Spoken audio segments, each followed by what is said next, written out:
Hey everyone, welcome to Urology 101. I'm James Farrell, and Urology 101 is my video blog on common topics in urology, which are often taboo or embarrassing simply because we deal with sex organs a lot. Now, my content is focused on communicating useful medical knowledge to you, with my goal of providing you practical advice you can apply at home. Now, this video and all my other videos can be found on my website, which is urology101.com. The first part of that spelled Y-O-U-R. All the videos are also on YouTube at Urology 101, and I post daily on Instagram.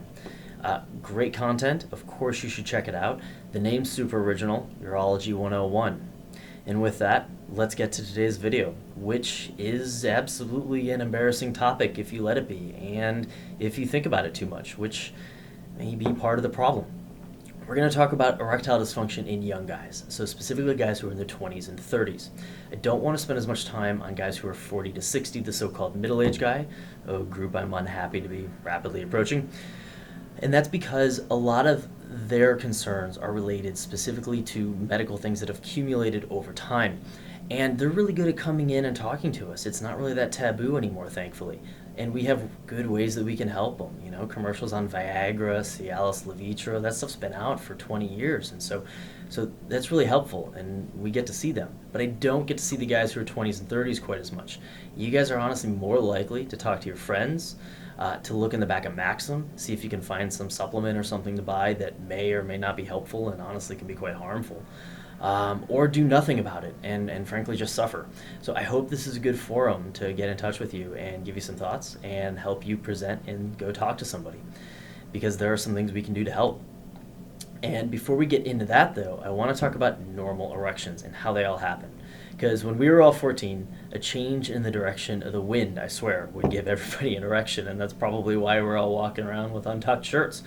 But at a certain point, what you really need is to feel, see, or hear something that is sexually charged or sexually stimulating, and your brain interprets that.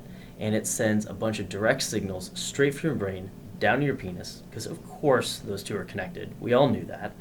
And from there, a bunch of chemical signals go out from those nerves, and they talk to the blood vessels that send blood into your penis. And those are called arteries, and those arteries dilate. And so a whole bunch of blood rushes right into the penis. And it gets hard, and we all hope that it gets longer and bigger. And then when that happens, it kinks off a lot of the veins that allow blood to leave the penis. So everything's trapped in there, and it stays hard until you want it to go away, or it just does. So if it's like some socially unacceptable situation and you need to think of the most disgusting thing you can, cool. Or you end up having an orgasm and ejaculate, and then those types of signals end up telling those blood vessels to constrict. So those nerves that are connected from your brain to your penis send a bunch of new signals down, constrict those blood vessels, less blood runs in, and then those veins that were kinked off open up a little bit, and all of that blood then rushes out and the penis softens, and that's how it works. And we just went through a ton of stuff. So think about it. You've got to have some senses about feeling and seeing this stuff. Your brain has to think about it, has to send signals through nerves down to blood vessels that have to then do certain things. Your penis has to have the mechanics and the elasticity to stretch and open up, and then all of that stuff has to let go and be able to then close all those blood vessels off and allow that blood to rush out. So that's a lot of stuff that has to happen right for a normal erection. So let's talk about some of the stuff that can go wrong, especially for you young guys. So first off, we're going to start with medical things. Hormonal stuff is huge in this. So sometimes it's a thyroid issue, and we all, for young guys, will check thyroid stuff just because it's kind of one of those master glands, right?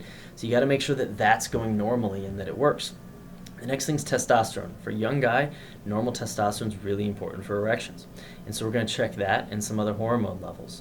Because a lot of guys will take protein supplements or other supplements, and about 25% of them will have testosterone in it, even if you didn't want to take it.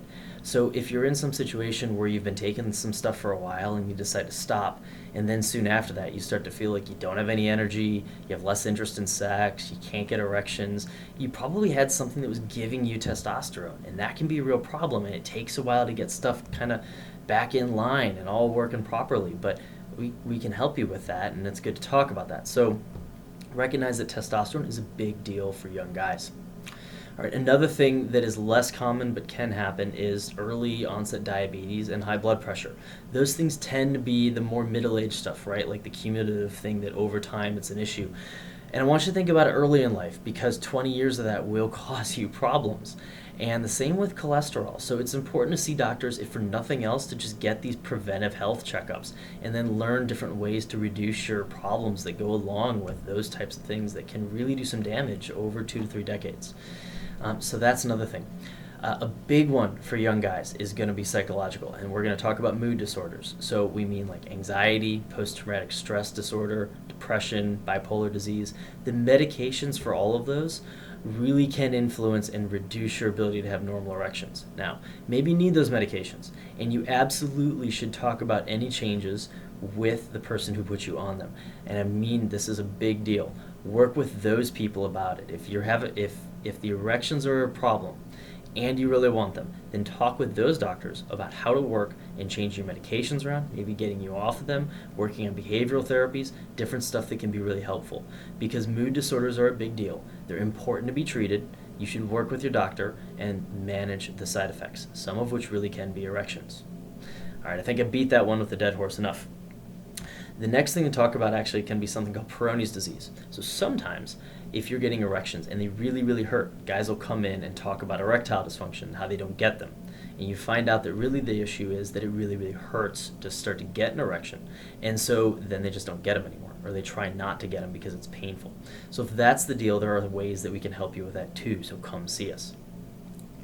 Now we're going to start branching over and talk about something like sleep. Sleep is a big deal. So if you think about sort of things that you need normally in life to exist, we need water, we need food, to some extent we need clothing and shelter, and we need sleep.